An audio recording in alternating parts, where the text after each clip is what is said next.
You woke up to sunlight spilling across your bedroom, golden and soft like it's trying to cheer you up. Today is your day, your wedding. You can feel the excitement fluttering in your chest, your hands trembling slightly as you adjust your dress in front of the mirror. You have imagined this moment for 2 years and now it's finally here. Stella is beside you, fussing with the last pins in your hair. Are you nervous? She asks, and you smile, trying to seem calm. Just a little, you admit. You want to tell her everything, how happy you are, how much you have dreamed of this day. But the words stick in your throat. Instead, you smile at her. You trust her, after all, you always have. She laughs softly. You look perfect. Jonyon is going to be speechless. You laugh too light and airy, but there is a tremor in your voice. I hope I didn't trip walking down the aisle.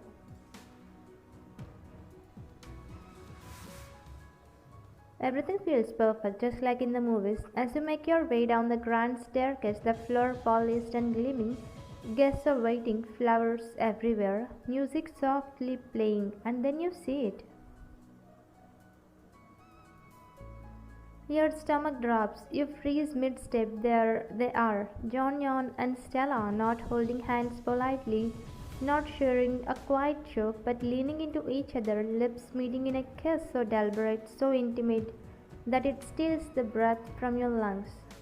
For a second, you think your eyes are playing tricks on you. This can't be happening, but it is, and the world collapses around you. Jonyon, your voice cracks as it bursts out before you can stop it. He pulls back, startled, not with guilt but with an awkward, hesitant surprise. And Stella smiles at you, smug, as if she's been waiting for this moment all along. Not what it looks like, she says with a voice sweet enough to make your stomach twist.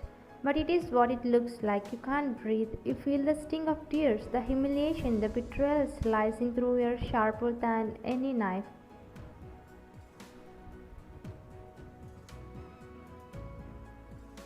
Your mother grabs your arm, asking if you are okay, but you barely notice. The murmurs of guests reach your ears, some shocked, some whispering cruelly. You feel small, exposed, betrayed not only by your fiance but by the person you trusted most in the world. And then you see him, Jungkook. He's standing to the side, arms crossed, eyes closed, detached, watching everything with a quiet intensity. You don't know what he's thinking, but there is something about him that makes your chest tighten, not with fear, but with an idea, sharp and dangerous. You can't stop the thought from forming in your mind. If he can watch this calmly, maybe I can use him. Jonyon doesn't defend you. He doesn't apologize.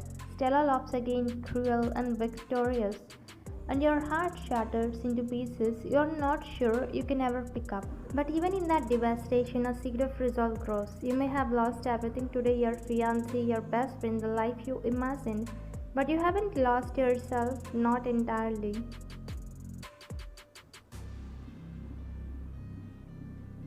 You glance at Jungkook one more time, that cold, unreadable face, the way he watches without judgment.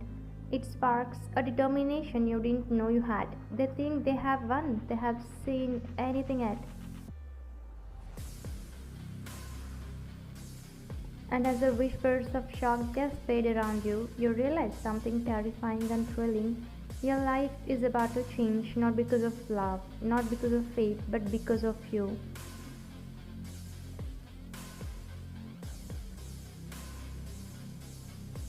You didn't plan it, not really. The words slip out of your mouth like venom when you stand before Jungkook, the chaos of your broken wedding still fresh in the air. Marry me, you tell him.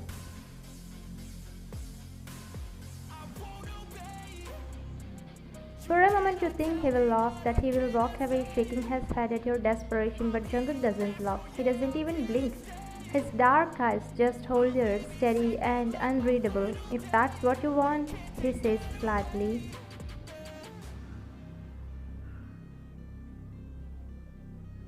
Just like that, no hesitation, no emotion, and that's how you know he's dangerous, but he's exactly what you need now.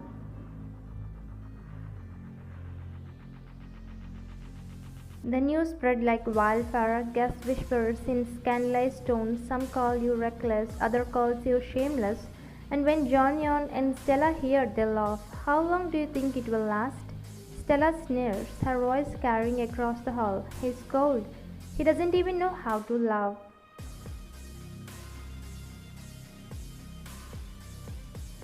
Jonyon smirks beside her, the same man who kissed your best friend not an hour before.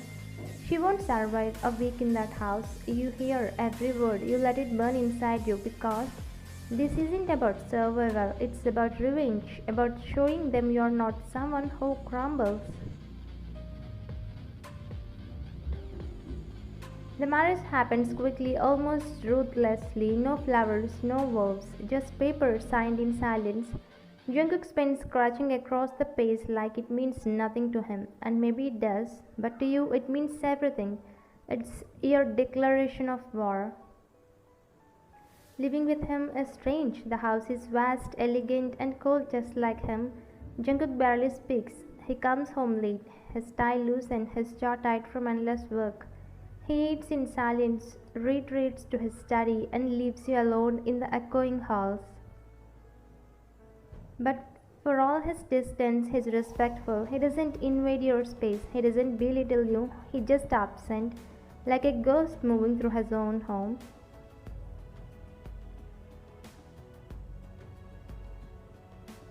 At first, you try small things, cooking dinner, leaving a light on it, hallway from him, waiting up just to see if he will say something more than good night, but his words are clipped, his eyes unreadable. Still, there is something there, a strange comfort in his presence, even when he doesn't look at you, something that makes you want to push, to break through his walls, and then it happens. One evening, while dusting the living room, your hand brushes against a tall porcelain vase. It wobbles, you reach for it, but it's too late. It shatters against the floor, the sound loud enough to make your heart stop. Your stomach drops, pieces of pale blue scatter across the marble tiles, and you kneel instinctively, panic rising. The door opens behind you, heavy footsteps. You don't have to look to know who it is.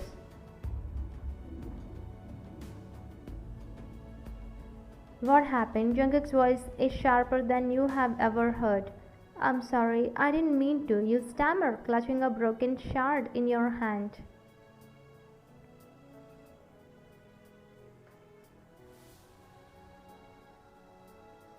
His gaze falls on the fragments, his expression twists, not just anger, but something deeper, rawer. For the first time, he loses control. Do you have any idea what you have done? His voice raises, cutting through the quiet house like a whip.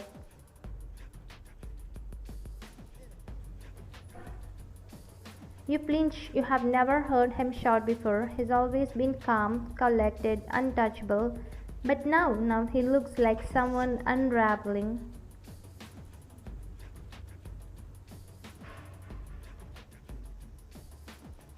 Tears sting your eyes, you bow your head, your voice trembling. I said I'm sorry. I didn't know it was important. Important? He snaps, his fist clenched. His chest rises and falls too fast, his eyes burning with a fire you don't understand. You call that just a vase? You have never seen him like this, and it hurts because for once he's indistant, for once he's looking right at you, and all you can see is fury.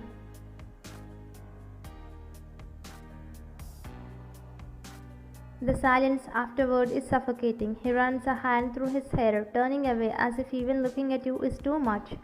Just leave it, he mutters finally, his voice breaking low. He disappears into his study, the slam of the door echoing in your chest. You stay on the floor, staring at the broken shards, your tears falling soundlessly. You didn't mean to hurt him. You didn't even know he could be hurt. But you did, and now you can't stop asking yourself why. Why did that vase matter so much? Hours passed before you gathered the courage to knock softly on his study door. No answer. You lean against it, whispering into the stillness. Why was it so important? It's just a vase. Your voice trembles. You don't expect him to respond, but from the other side you hear him, quiet, low, heavy with something you have never heard from him before.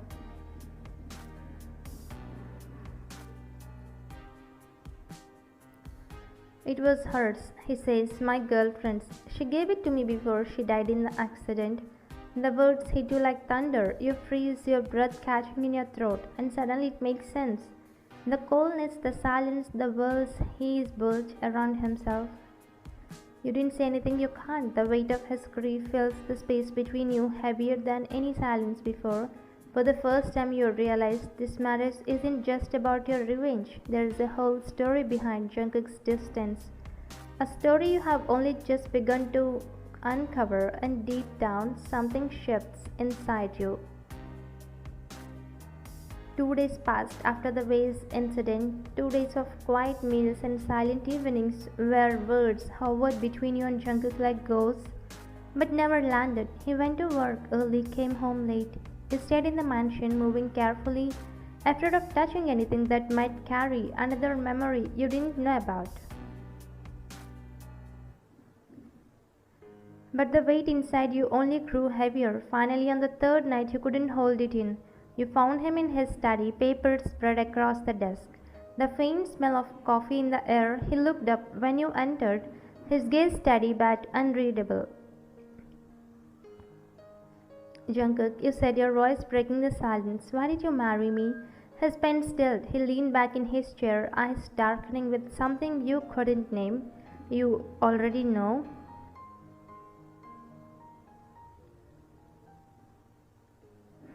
You swallowed. I want to hear it from you. He was silent for a long moment, then finally he spoke. Because it was her last wish. She wanted me to marry someone, to move forward, to not spend my life alone. So I fulfilled it. The words cut sharp and merciless. You felt the sting of tears, but you pushed them down. So I'm just her wish come true, not your choice? He didn't answer, and maybe that silence was his answer.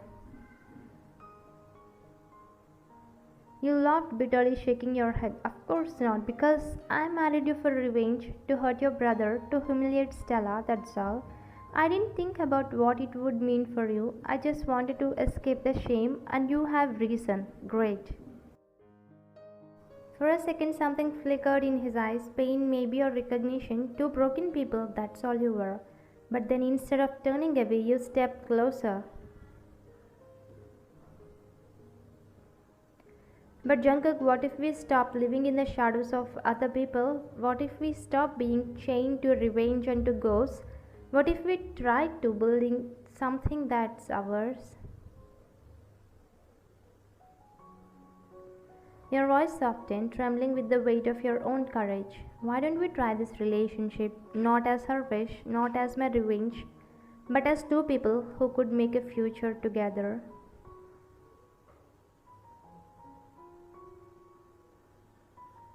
The room was so quiet, you could hear the ticking of the clock on the wall. His eyes searched yours, not cold, not dismissive, just searching.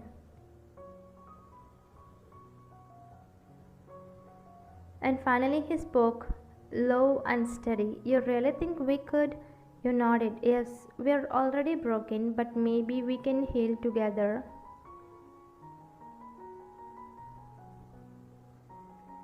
After a few days, you both started caring for each other, putting efforts to build a home.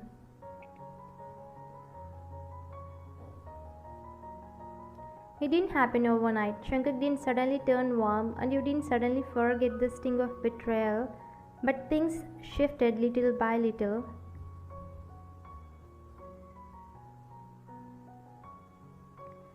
One morning you cooked breakfast instead of waiting for the housekeeper. When he came down, tie half done, you placed a plate of eggs before him. He blinked, surprised. You didn't have to. I know you said, but I wanted to. He didn't smile, but he sat down and ate, and when he left for work, he paused at the door, his voice quieter than usual. Thank you. That was the first thread. The second came a week later when you fell asleep on the couch with a book in your lap. You woke to a blanket draped over you, his skull and faint on the fabric. He hadn't woken you, he hadn't said a word, but his silence was no longer distant, it was gentle. Days turned into weeks. He began asking you small questions. How was your day? Did you eat? Do you need anything? You answered, and slowly conversation stretched longer. He told you about work, about how he hated late meetings, about how he preferred black coffee to tea. You listened, and he surprisingly listened back. One evening you laughed at something he said, not politely, not nervously, a real laugh. His eyes lingered on you longer than usual, as if memorizing the sound. One day in family gathering, whispers didn't stop. At family gatherings, Johnny smirked, Stella sneered, and relatives whispered behind their hands. She only married him for money. He's too cold for her. They will never last. But for the first time, you didn't feel like running because Jungkook was beside you. He didn't hold your hand, not yet. But when the whispers grew too loud, he leaned closer and murmured, Ignore them. And you realized you could because you weren't alone anymore.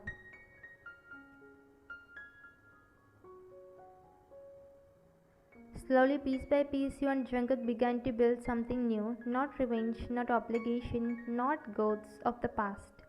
Something real.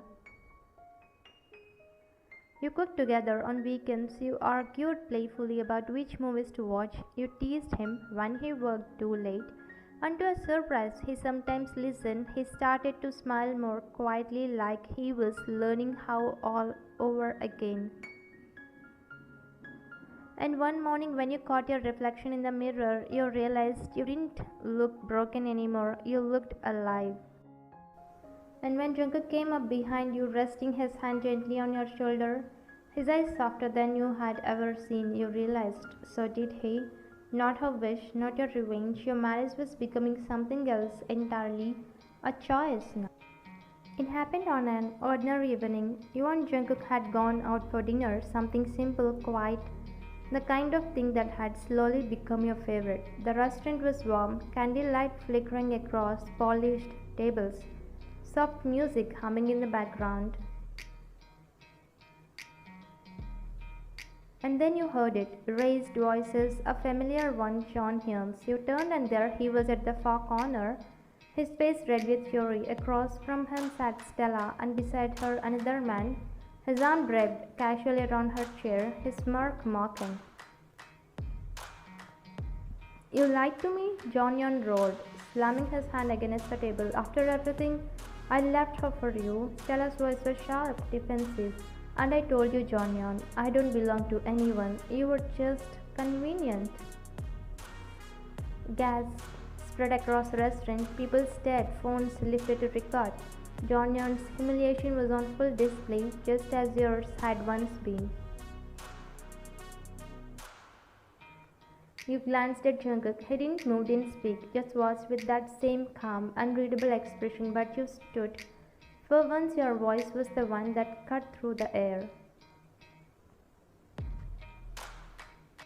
Funny, isn't it? You said, stepping forward, your heels clicking against the floor. Heads turned. Stella froze. John's face is drained of color. You smiled, not cruel but certain. On my wedding day, you both laughed at me. You thought I was desperate, weak, humiliated. But look at you now, fighting in public, betraying each other. You turned to Jungkook, your voice softening, and look at us. Jungkook rose, then his hand slipping into yours. Steady and sure, the simple gesture spoke louder than anything. We built something real. You said meetings tell us clear and Jonhyun shame, not out of lies, not out of betrayal, out of choice, out of respect.